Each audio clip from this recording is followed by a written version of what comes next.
En cette rentrée 2019, les experts B2B RSI proposent une nouvelle vision des pratiques marketing pour identifier les nouvelles tendances, proposer de nouvelles idées ou même faire face aux exigences de la transformation digitale que nous connaissons.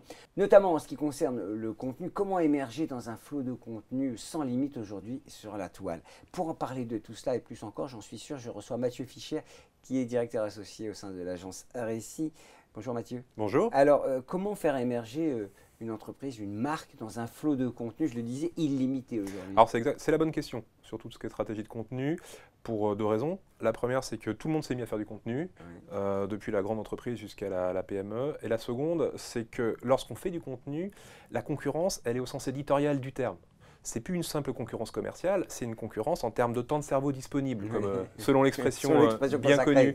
En clair, vous êtes en concurrence aussi avec des journaux, avec des éditeurs qui ont des choses intéressantes à raconter à des professionnels. Votre entreprise devient un média, c'est aussi ça un peu le concept. C'est le concept, mais ce n'est pas le modèle économique. Non, bien sûr. Et tout est là. Alors, on n'a pas encore de clients qui se nourrissent avec de la publicité. Donc, quand je dis média, c'est de l'information. En tout cas, il y a de l'information. Exactement. Et ça pose un bon principe sur la table, qui est de se dire qu'on est là pour être, comme on dit toujours, intéressant et pas intéressé. C'est-à-dire qu'on n'est pas là pour débiter un catalogue. C'est souvent le premier défaut de ceux qui se mettent au contenu. On est là pour apporter de l'information utile à des professionnels. Il faut penser à l'information. C'est vrai que ça, c'est très important. Quels sont les bons formats, selon vous, aujourd'hui ? Alors les bons formats, j'imagine, il n'y a pas de bons formats, mais les formats efficaces, on va dire. Il y a une réponse par sujet, hein. Oui. C'est-à-dire qu'on peut avoir des formats extrêmement sophistiqués pour des publics savants, scientifiques, etc.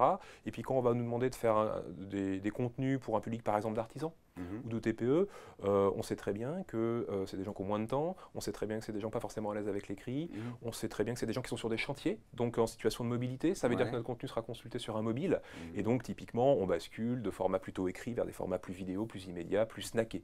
Question essentielle aujourd'hui, quels sont les bons contenus pour qu'un visiteur télécharge un formulaire qui permettra d'avoir un premier contact avec lui? Alors ça, c'est le fameux gated content, hein, le contenu auquel on a accès que lorsqu'on montre patte blanche, c'est-à-dire quand c'est une transaction où on laisse son contact.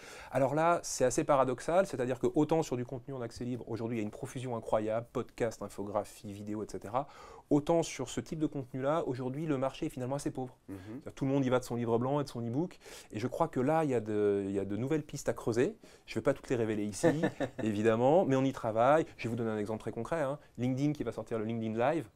Demain, ça y est, ça va permettre d'avoir un lead en face d'une vidéo. Ce qui aujourd'hui n'était pas possible parce que personne ne télécharge de vidéo, personne n'a la bande passante pour. Demain, il y aura un formulaire automatique qui permettra de revoir ou en direct ou en replay des événements. Et c'est un axe d'amélioration. Le contenu, c'est ce qui permet au fond de faire la connexion, hein, véritablement, et de manière qualitative, ce qui est quand même ça va être le carburant de la relation entre la marque et son public. Après avoir attiré son attention, c'est là qu'on va installer quelque chose de durable. Merci beaucoup Mathieu, je rappelle que vous êtes directeur associé de l'agence RSI. Retrouvez les 6 bonnes idées Back to Business proposées par l'agence RSI sur la chaîne RSI TV, disponible sur YouTube.